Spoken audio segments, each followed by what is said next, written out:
Here we go again. Washington marching oil executives to Capitol Hill next week. The heads of BP, ExxonMobil, Chevron, ConocoPhillips, and Shell all expected on hand to answer questions about the disaster in the Gulf and U.S. energy policy. Arizona Republican Congressman John Shadegg will be among those questioning the CEOs, and we welcome him now. You know, there's a kind of irony here, which is that in some of these past hearings, BP was kind of the poster child of all the green companies because they sort of played to that end. In this case, they're the worst of all worlds in the oil business, right?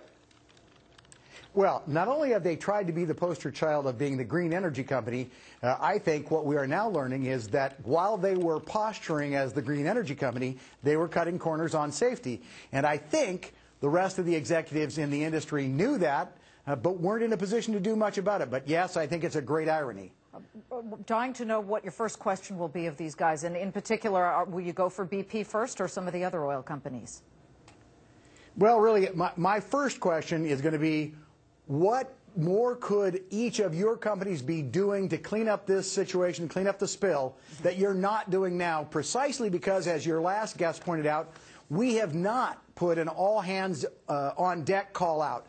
The president, I think, should have called in the head of every major oil company in America and, quite frankly, throughout the world and said, and should have done this months ago, a month and a half ago, okay, what can you bring to bear and what was holding you back from bringing those resources to bear to stop this leak and clean it up? I think that's the number one question. The number two question, however, is equally important, and it goes back to the failure of the administration. I think the moratorium that they have put in place, where they actually misused the recommendation of a number of scientists, could be a bigger economic disaster for America than the spill itself. Everything you read right now says that the administration, the Interior Department, Secretary Salazar, took the report, modified it after it had been signed, broadened the moratorium beyond what the scientists said was necessary, and now they've put that moratorium in place, and it looks like it could do devastating economic damage to this nation for no justifiable reason, according to the scientists. Congressman, what's going to be the result of that? I mean, is this just an opportunity for congresspeople on both the right and the left to spew off their own ideas of the way energy needs should be met here in the United States, or will there be a tangible result from these hearings? Yeah, I would concede to you that in most instances there is almost nothing in terms of a tangible result that comes out of these hearings.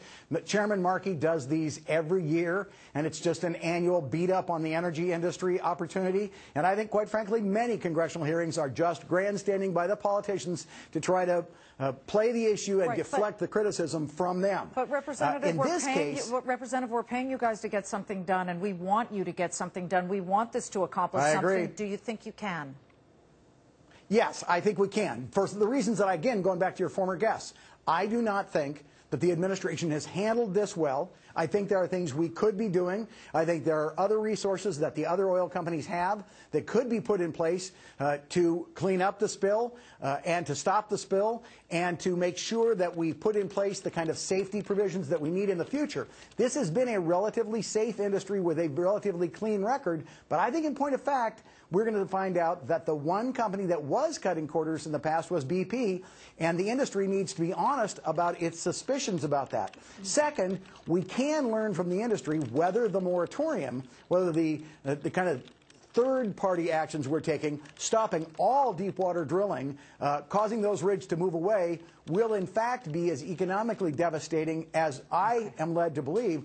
That needs to get on the record to put the pressure on the administration to say, wait a minute, we should be reacting, we should not be overreacting, and we should not be making things worse. Representative John Shadegg, good to see you, sir. Thanks for coming in. Appreciate it. Thank you. Well, the